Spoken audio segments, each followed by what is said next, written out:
तो स्टार्ट करते हैं 1773 का the regulating act. The regulating act कहते ही आपके दिमाग में यह आना चाहिए फैन का रेगुलेटर।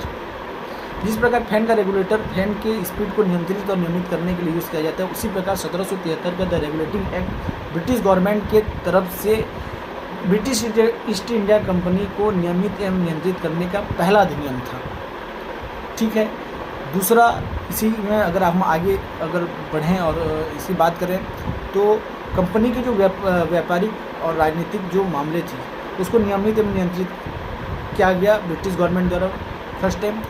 और सेकेंड, भारत में जो केंद्रीय प्रशासन थी उसकी नींव रखी गई इस अधिनियम के तहत। अब इसकी जो प्रमुख विशेषताएं, चार बातें इसमें प्रमुख हैं। सबसे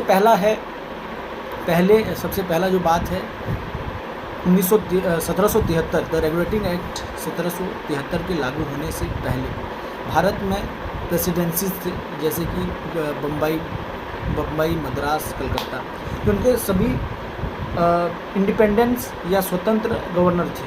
लेकिन इसमें परिवर्तन किया गया केंद्रीय प्रशासन के तहत बंगाल के गवर्नर का नाम बदल कर बंगाल का गवर्नर जनरल कर दिया गया। साथ ही उसकी सहायता के लिए 4 सदस्यीय सब परिषद या काउंसिल का गठन किया गया। और बम्बई और मद्रास के जो गवर्नर थे उनको बंगाल के गवर्नर जनरल के अधीन कर दिया गया। पहले क्या थी, ये चारों इंडिपेंडेंट थी, लेकिन अभी केंद्रीय प्रशासन के तहत बंगाल के गवर्नर जनरल के अधीन बम्बई और मद्रास को किया गया। उसके बाद ये पहली बात होगी।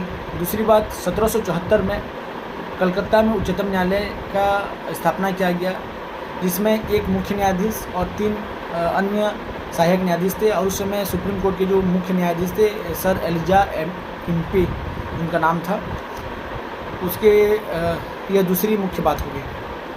तीसरी मुख्य बात थी, जब 1773 का रेगुलेटिंग अधिनियम पारित होने से पहले 1773 का रेगुलेटिंग अधिनियम पारित होने से पहले ब्रिटिश ईस्ट इंडिया कंपनी के सभी जो कर्मचारी थे या अधिकारी थे या जो कंट्रोलर्स थे या सदस्य थे, वो उन सभी में करप्शन या भ्रष्टाचार अपने पीक पर था।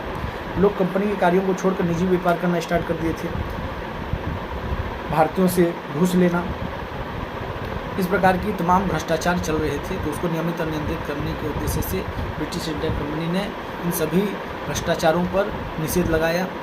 दूसरा, कंपनी के